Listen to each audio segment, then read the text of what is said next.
Olá, queridos alunos do nono ano /9 da Escola Santa Helena, sejam bem-vindos à segunda aula da disciplina de História. Essa segunda aula é referente ao primeiro bimestre do ano letivo de 2021. Nessa segunda aula, nós vamos abordar o tema A Construção da República do Brasil. Na primeira apresentação, como vocês podem aí acompanhar, eu trouxe para vocês a referência da série que vocês estão cursando, que é o nono ano /9, ok? Também adicionei aí o meu e-mail para que nós possamos ter aí esse link de comunicação, caso seja necessário. Correto, queridos alunos? Sejam todos bem-vindos à nossa segunda aula sobre a construção da República do Brasil. Na segunda apresentação, eu trago para vocês algumas referências sobre esse processo de construção e desdobramentos que iriam resultar na proclamação da República em 1889. Então, gente, é importante nós termos como referência que a data de 15/11/1889, ela foi inscrita nos livros escolares e no imaginário coletivo como um acontecimento fundador do que somos, um lugar de memória. Entretanto, devemos entender a República como um processo histórico não tão improvisado como pode parecer. Naquele momento, lá em meados do século XIX, ok? O contexto mundial ele passava por transformações e o Brasil depara-se com a dicotomia entre o marasmo e o progresso. Inclusive, a associação entre o progresso e civilização fundamentava o ideal moderno, inclusive pautado em novos valores, códigos, formas de agir e de pensar, inclusive de forma mais direta. Euclides da Cunha, inclusive, ao caracterizar o advento da República no Brasil, queridos alunos, ele utilizou as palavras improviso, arrebatamento, velocidade e inesperado. A sensação mais forte era a de vertigem e aceleração, segundo Euclides da Cunha, porque Euclides da Cunha, inclusive, ele faz essa leitura de que a construção, o desdobramento para o processo de proclamação da República, ele teria acontecido muito rapidamente, segundo Euclides da Cunha. Mas claro que há outras visões de outros historiadores a respeito desse processo de construção. O fato é que as grandes potências do mundo, gente, elas iniciavam uma corrida imperialista com destaque para a Inglaterra, França, Alemanha, Holanda e Estados Unidos. Por todos esses lugares, novas práticas sociais transformam as cidades, modificando também as bases do conflito social. E enquanto isso, a ciência e as invenções transformavam o cotidiano e revolucionavam inclusive os hábitos. Dessa forma, desenvolve-se uma nova concepção de tempo e de história.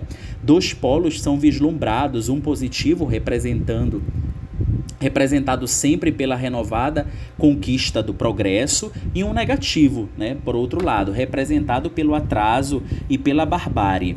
Diante desse contexto, queridos alunos, o Brasil ele permanece ainda como um lugar periférico e colonial, tentando incorporar o discurso hegemônico a fim de imprimir mais velocidade, diga-se de passagem, às conquistas, para entrar no hall das nações civilizadas e progressistas, inclusive. Sobre a perspectiva do tempo cronológico, percebe-se que a República Brasileira ela não foi apenas obra do golpe militar, uma vez que em 1870, em meados do século XIX, oficializou-se o republicanismo brasileiro com a publicação do Manifesto Republicano, inclusive, que propunha o federalismo. Inclusive, eu trouxe aí para vocês uma apresentação também, a nossa terceira apresentação, para ser mais específico, aonde nós temos aí esse processo de construção, de transição, de início do período republicano, inclusive no território brasileiro, a partir de 1889, ok? Então, quando falamos em processo republicano, é importante nós lembrarmos e levarmos em consideração que, sobre a perspectiva cronológica do tempo, a questão temporal cronológica, percebe que a República Brasileira ela foi constituída por vários fatores, para o estabelecimento da República. A monarquia ela vinha enfraquecendo-se no território brasileiro antes, são os fatores que antecedem a proclamação da República especificamente, com a abolição da escravatura vinha havendo esse enfraquecimento da monarquia, também há o descontentamento militar, a falta de habilidade política imperial para lidar com os interesses interesses da Igreja Católica, e também temos ainda a debilitada saúde de Dom Pedro II. Todos esses fatores, eles contribuem, eles são aí os fatores que foram influenciadores preponderantes para essa constituição da República, inclusive no território brasileiro. Com o estabelecimento da República, efetivamente alterou-se a Constituição, entretanto não foi sentida pelo povo, que deveria ser o verdadeiro protagonista de tais transformações. Em vez disso, a população ela assistiu o desenrolar dos fatos daquele dia, do dia da proclamação da República, de forma bestilizada, atônico, inclusive surpresos, sem compreender o que se passava, julgando, inclusive, ver ser talvez uma parada militar, inclusive, e esses são os relatos da carta de Aristides Lobo, ao Dicionário Popular de São Paulo, em 18/11/2008, inclusive. E para legitimar o novo regime, foi utilizada aí uma iconopedagogia, as transições e tradições elas foram criadas como forma de resgatar um passado glorioso, inclusive para justificar um presente em que não havia, na verdade, muito que se comemorar. Podemos dizer que a proclamação da República, queridos alunos, ela não foi um movimento vivido pela grande massa populacional, ela não foi um movimento popular. A proclamação da República, a construção, os desdobramentos que antecedem, inclusive, o 15 de novembro de 1889, eles foi protagonizado por indivíduos ali que não são exatamente a grande massa populacional brasileira. Isso é importante nós levarmos em consideração.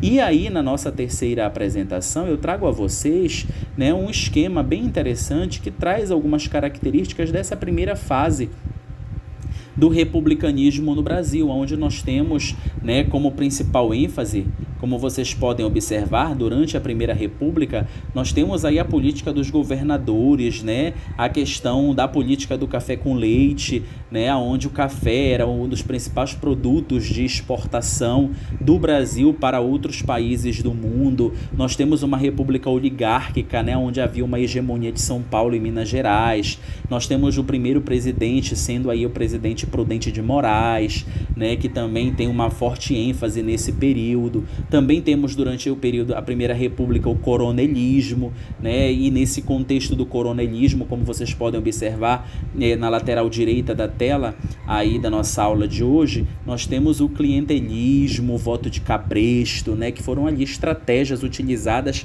para a manipulação de resultados nas urnas, e do poder, da ascensão do poder durante os primeiros anos do republicanismo no território brasileiro.